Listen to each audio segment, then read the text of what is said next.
A pimple rarely appears for no reason. It usually starts inside the pore. When sebum mixes with dead skin cells, the pore can become clogged. If irritation and inflammation begin inside, a painful pimple can appear. The biggest mistake is trying to dry the skin until it feels squeaky clean. This often makes irritation worse. Gentle cleansing and products with salicylic acid can help clean pores more deeply. Salicylic acid can help because it works inside oily pores and supports deeper pore cleaning.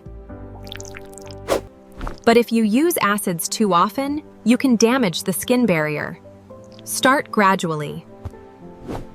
During the day, SPF is essential, especially if your skincare routine includes acids or retinoids.